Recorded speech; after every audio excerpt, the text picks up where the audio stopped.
السلام علیکم ورحمۃ اللہ وبرکاتہ۔ رب اشرح لی صدری ویسر لی امری واحلل عقدۃ من لسانی یفقہوا قولی۔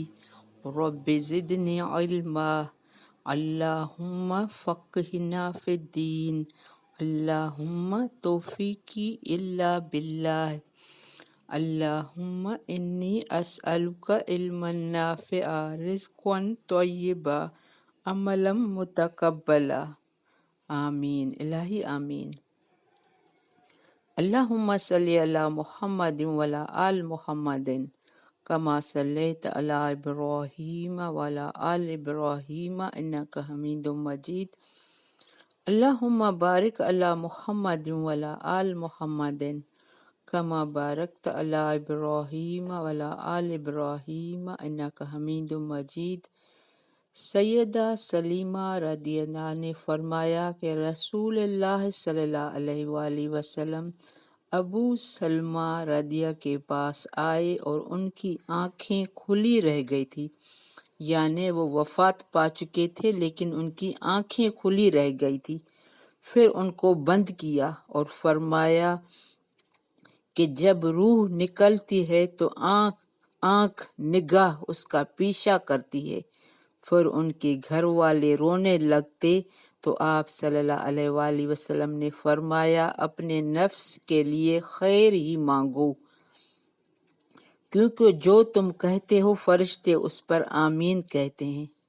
پھر آپ صلی اللہ علیہ وآلہ وسلم نے ان کی مغفرت کی دعا فرمائی۔ بارک اللہ فی۔ تو جب بھی کوئی وفات پا جائے تو اس کی پہلے آنکھیں بند کرنی ہیں اگر کھلی رہ گئی ہیں، اور رونا پیٹنا نہیں چاہیے، یہ جاہلیت ہے۔ آج کی تجوید اسٹارٹ کر رہے ہیں۔ آج کی آیت 235 سورۃ البقرہ۔ اعوذ باللہ من الشیطان الرجیم، بسم اللہ الرحمن الرحیم۔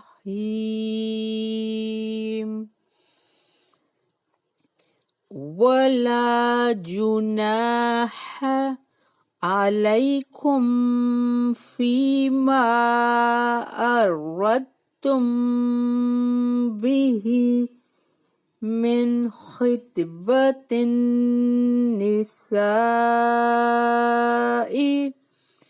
او اکننتم فی انفسکم،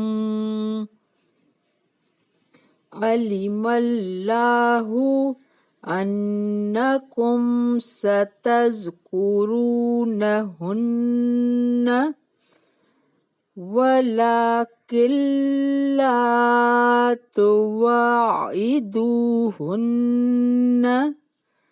سرا الا ان تقولوا قولا معروفا ولا تعزموا عقدة النکاح حتى يبلغ الكتاب أجله واعلموا أن الله يعلم ما في أنفسكم فاحذروه واعلموا أن الله غفور حليم۔ لا جناح علیکم ان طلقتم النساء ما لم تمسوهن او تفرضوا لهن فریضة ومتعوهن على الموسع قدره وعلى المقتر قدره متاعا بالمعروف حقا على المحسنين وإن طلقتموهن من قبل أن تمسوهن وقد فرضتم لهن فريدة فنصف ما فرضتم إلا أن يعفون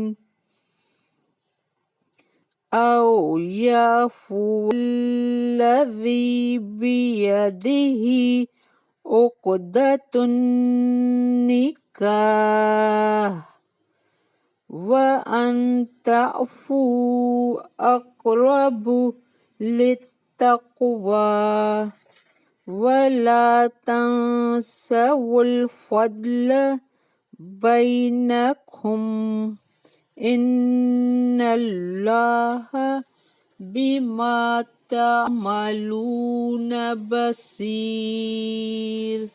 بارک اللہ فی۔ ہم یہاں اسٹاپ کر رہے ہیں۔ آج بھی عدت کے بارے میں اور حق مہر کے بارے میں احکام ہیں۔ ولا جناح علیکم، اور نہیں کوئی گناہ، فیما، اس میں، جو اردتم، اشارہ کرو تم، بھی، ساتھ اس کے، من خطبۃ النساء، پیغام نکاح سے، عورتوں کی، او اکننتم فی انفسکم، یا چھپائے رکھو تم اپنے نفسوں میں۔ یہاں کس کے لیے؟ یہ بیوہ یا وہ عورت جس کو 3 طلاقیں مل چکی ہوں، یعنی طلاق بائنہ، اس کی بابت کہا جا رہا ہے کہ عدت کے دوران ان سے اشارے کنائے میں تم نکاح کا پیغام دے سکتے ہو۔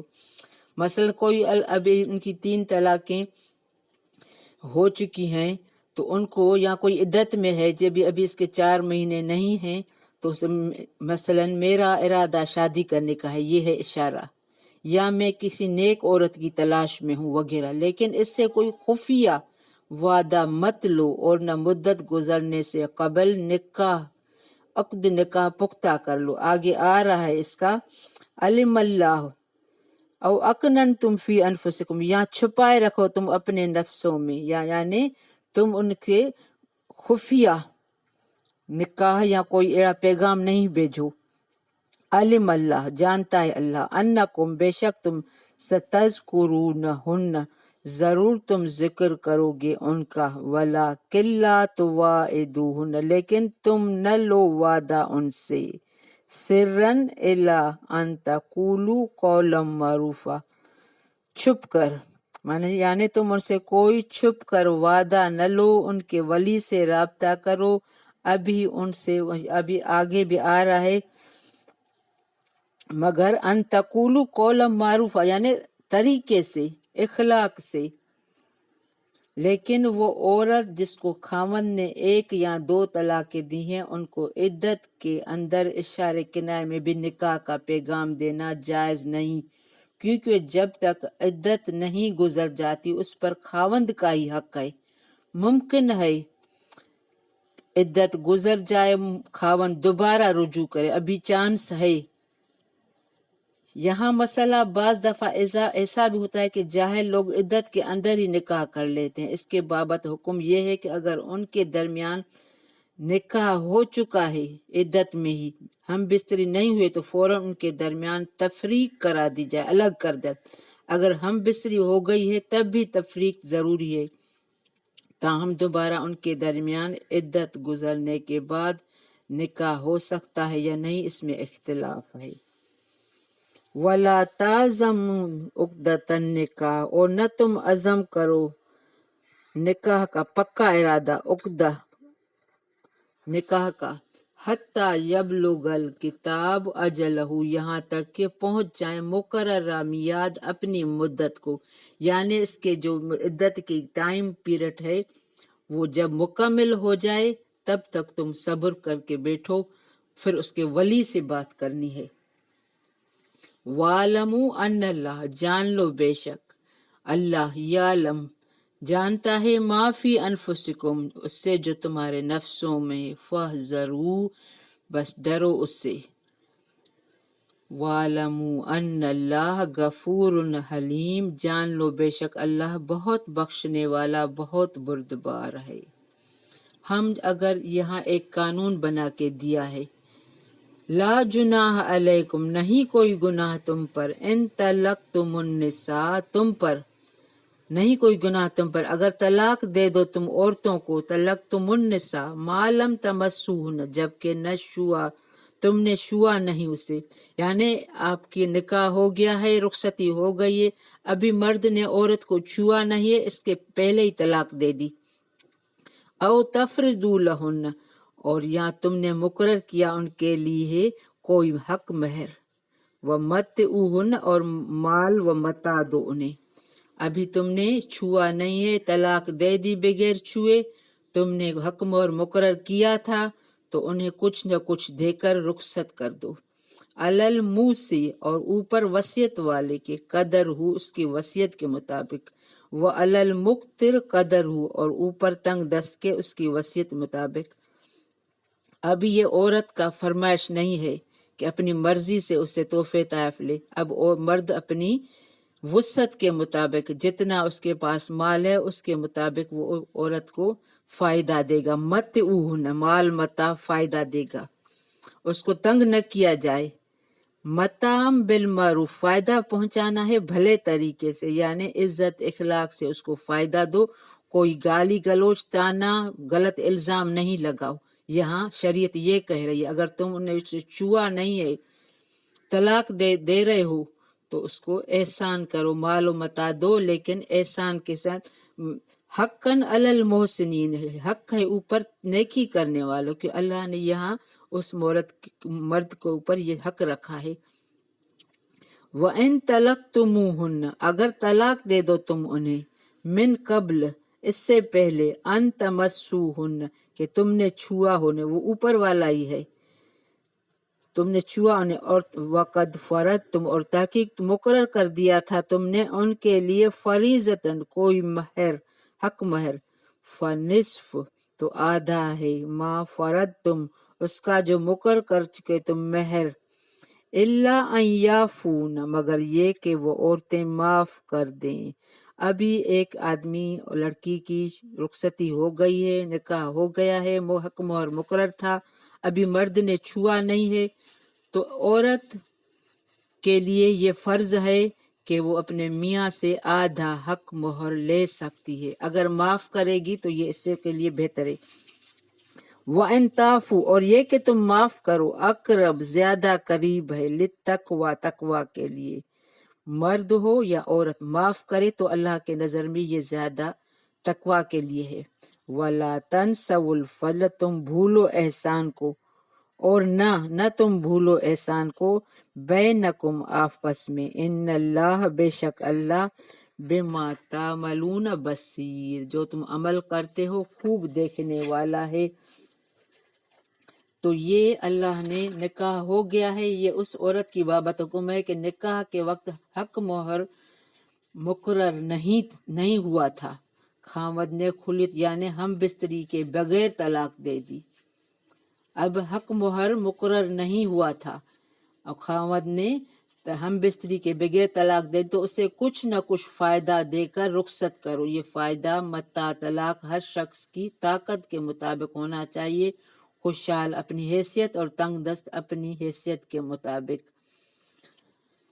اس حکم متاع میں جو حکم اور فائدے ہیں وہ محتاج وضاحت نہیں، تلخی کشیدگی اختلاف کے موقع پر جو طلاق کا سبب ہوتا ہے اس میں بھی احسان کرنا ہے۔ یہ ہمارا اسلام کہتا ہے کہ اگر طلاق ہو جاتی ہے، کوئی رخصتی، یہ نکاح قائم نہیں رہتا تو کوئی گالی گلوچ آپس میں، اوپر والے جو خاندان والے ہیں وہ آپس میں رشتہ نہیں توڑیں گے ان کا اگر کزن ہیں تو ان کے والدین کا، پیرنٹس کا آپس میں رشتہ نہیں توڑنا چاہیے، وہ رشتہ قائم رہنا چاہیے۔ اس میں آ گیا ہے کہ سرن علانیتن قولم معروفہ، تم کہو بات بھلی، ولا تعزموا ولا تنسبوا الفضل، تو نہ بھولو احسان کو آپس میں۔ یعنی اگر بچوں کی شادی یا نکاح ٹوٹ جائے تو بڑوں کو آپس میں رشتہ نہیں توڑنا چاہیے کوئی غلط الزام تراشی کر کے۔ یہ بھی اللہ کا حکم ہے یہاں قرآن میں۔ نکاح عبادت ہے، اسلام اس کو جائز طریقے سے نکاح کی اجازت دیتا ہے، نکاح کا توڑنا بھی جائز ہے، اسلام اس کو بھلے طریقے سے توڑنے کی اجازت دیتا ہے۔ اب ہمیں قرآن سے رہنمائی حاصل کر کے اس پر عمل کرنا چاہیے، نہ کہ بڑے آپس میں اس وجہ سے لڑیں۔ بارک اللہ فی، ربنا تقبل منا انک انت السمیع العلیم وتب علینا انک انت التواب الرحیم۔ السلام علیکم ورحمۃ اللہ وبرکاتہ۔